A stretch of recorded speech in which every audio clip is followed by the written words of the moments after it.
만약에 이 진여구에서 즉 거짓으로 판명이 된다면 그 다음에 당하시는 질문은 속된 말이지만 시간 때우기용 면접이 될 수밖에 없기 때문에 대학원 내 학생? 이런 식으로까지 생각이 떠오르게 만들어야 돼요.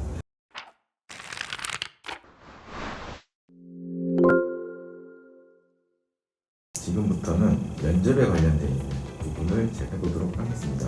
학교별 특성이 있다던데 학교별 특성에 맞춰서 준비를 해야 되는 게 당연한 것 같은데 선생님 생각은 어떤가요? 학교별 특성은 당연히 존재하는 부분이고요. 예를 들면 연대랑 서강대랑 고대랑 이렇게 다 추구하는 학생들이 서로 달라요.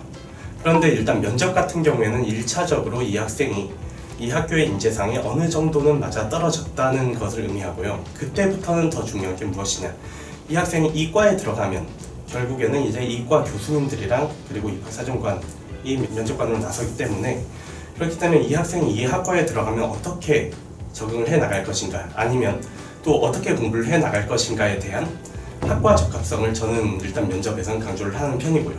그 학과 적합성이라는 것이 이제는 자기소개서가 사라졌잖아요. 그렇죠? 그래서 그 학과에 대해서 그 학과 홈페이지에 들어가면 생각보다 정말 많은 정보를 알 수 있어요. 예를 들면 경희대학교 경영학과 같은 경우에는 그 데이터 사이언스 컨설팅 트랙이 있어요. 이게 단순하게 봤을 때 이 학과에서 이런 과목들을 듣는다 뿐만이 아니라 이 과목들을 조합하면 너는 이런 분야의 전문가가 될 거야 하는 부분들이 있어요. 그 부분들이랑 그리고 학생의 생기부랑 어떤 부분에서 맞는 부분이 있는지 그것을 일단 우선시하고요. 그 다음에 면접에서는 제 생각에는 면접에서 이 학생이 면접을 거치면서 그러면서 교수님들, 면접관들 머릿속에 떠올라야 돼요. 아, 이 학생이 우리 학과를 나오면 앞으로 어떤 인재가 되겠구나, 우리 학과에 들어오면 어떤 방향성을 가지고 공부를 하겠구나, 혹은 대학원 내 학생? 이런 식으로까지 생각이 떠오르게 만들어야 돼요. 우리 학과에 어떤 트랙을 탈 거고 그 다음에 졸업하면 어떤 진로를 가질 거고 하는 것을 떠오르게 만드는 것이 우선이라고 생각을 합니다. 그래서 학과에 좀 맞춰서 준비를 시키는 편입니다. 제가 돌발 질문 하나, 네. 뜬금없이 생각난 게 하나 있는데요. 서울대 의대 교수를 통해서 학종에 합격을 하려면 어떤 거를 잘 해야 될까요? 라고 물어봤는데 그 교수님이 했던 얘기가 딱 하나예요. 공부를 잘해야지. 이게 딱 한마디였거든요. 그러면은 결국에는 절대적인 영역이 교과? 이런 건지 제가 좀 궁금합니다. 그 교수님의 의견을 반박할 생각까지는 없지만 보완과 좀 보강을 해드리고 싶은데, 중계 쪽에 있는 어떤 학생이 있었고요. 이 학생은 의대를 가고 싶어 해서 1학년 고1 때부터 치아에 대한, 즉 구강암이나 혹은 후두암에 대한 내용을 좀 집중적으로 컨설팅한 적이 있습니다. 이 학생이 실제 서울대 환산 내신법으로 하면 2등급 초반이었거든요. 그렇다면 어떻게 합격했을까를 따졌을 때 이 구강암과 후두암이 급격히 증가하던 시대의 학생이었고, 그 다음에 보철 혹은 그 임플란트에 대한 위험성이나 혹은 개선점을 지금 다들 앉아 계시는 의자를 통해서 해보고 싶다라는 미래 비전을 생기부에 언급한 적이 있어요. 그 학생의 미래 비전에선 저도 지금 몸무게가 한 80kg 넘고 의자가 한 2kg 정도밖에 안 되는데 40배나 되는 저를 이렇게 튼튼하게 받치고 있는 이런 구조를 임플란트화, 최소화, 아주 소형화한다면 아마도 지금의 임플란트보다는 잇몸 손실이 적으면서 후두암이나 혹은 여러 가지 치아암에 대해서 해결하거나 혹은 개선할 수 있는 가능성이 있지 않을까, 이런 학생의 생기부였거든요. 그래서 이런 케이스를 제가 직접 눈으로 목격하고 합격하는 걸 도와주고 합격을 시킨 걸 보니 어쩌면 그 교수님의 생각이 기본 조건에 충실하신 답변이라고 생각이 되고, 그 기본이 갖춰진 후에 학생 개개인의 특성화에 필요한 건 제가 말씀드린 사례가 적합하지 않을까 해서 보강 보완을 좀 드리고 싶습니다. 제 생각도 대동소이한데요. 일단 대학에서는 공부를 잘하는 학생을 뽑고 싶어 해요.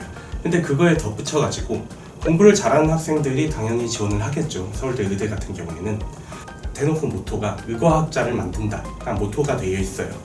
그렇기 때문에 단순히 이제 의대를 가서 나는 의사 선생님이 될 거야, 세상에 도움이 국경 없는 의사회에 가입해서 나는 사회적으로 여러 봉사를 다니는 의사가 될 거야. 보다 의학 그 자체, 의과학 그 자체에 깊이 몰두하면서 나는 세상에 도움이 되는 기술을 개발하겠다. 의공학 쪽으로 가겠다. 그런 꿈을 가진 학생이라면 당연히 공부를 잘하는 학생들 중에서 그 학생이 더 돋보일 수밖에 없죠. 소진 소장님, 네. 생기부 면접은 네. 생기부를 기반으로 질문을 하는 것으로 이해가 되는데 네, 맞습니다. 구체적으로 어떤 능력을 확인하고 싶어 할까요? 네, 앞서 제가 답변했던 내용 중에 수시 컨설팅에 준비해야 될 항목 3가지를 요약해 드렸는데 그 3가지가 실은 이 합격을 위해서 필요한 3가지와 일치합니다. 단, 지원하시는 대학에 따라 비율과 비중이 좀 다르긴 합니다.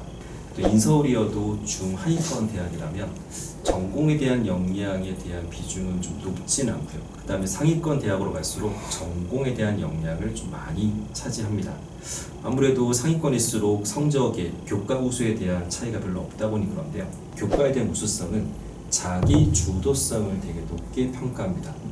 근데 자기 주도성이란 말 자체가 꼼꼼히 생각해 보시면 잘하는 걸 잘했다는 걸 뜻하는 건 아닙니다. 왜냐하면 잘하는 걸 주도해서 계속 잘하는 걸 또 한 번 물어볼 일은 없거든요. 그러니 대부분의 질문의 요지는 힘들었던 과목, 혹은 문제 있었던 과목, 혹은 원하지만 원하지 않은 성적이 나온 과목에 대해서 어떻게 분석, 어떻게 해결, 그리고 해결의 결과는 어느 정도 만족했는지 이거를 좀 가장 중점적으로 면접에서 확인하시고 해결하셔야 되고요. 두 번째인 이 전공 역량에 대한 깜냥은 이 학생의 생기부가 우리 과에 적합한 활동이긴 한데 이 학생이 진짜 제대로 알고 있는 건지 진위 여부를 확인하는 게 첫 번째입니다.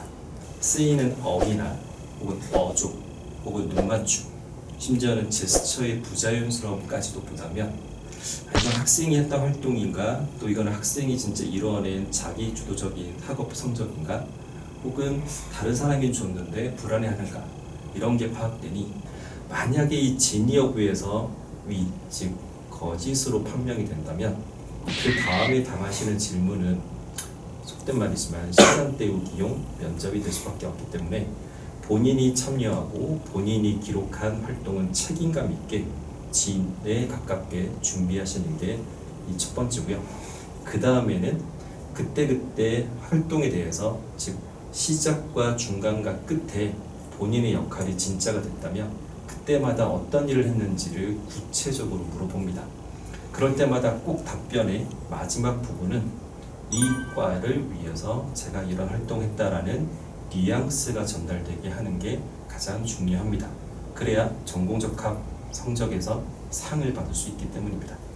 세 번째 공동체에 대한 거는 당연히 케이스를 기반으로 생기부에 언급돼 있을 거니까 그 케이스에 적히지 않은 배경 혹은 케이스에 적히지 않은 그 후의 효과 이런 것들에 대해서 준비를 하시는 게 학생이 직접 겪은 케이스니까 진위 여부는 큰 문제가 없더라고요. 다만 그렇게 생긴 배경이나 그 후에 어떤 효과가 있었는지는 적히지 않다 보니 좀 까먹고 있는 학생이 많아서 그런 쪽을 준비하시고 또 그런 쪽을 물어보는 경우가 많으니까 대비하신다면 생기부 면접에서 필요한 3가지 역량을 아주 잘 준비하실 수 있을 것 같습니다.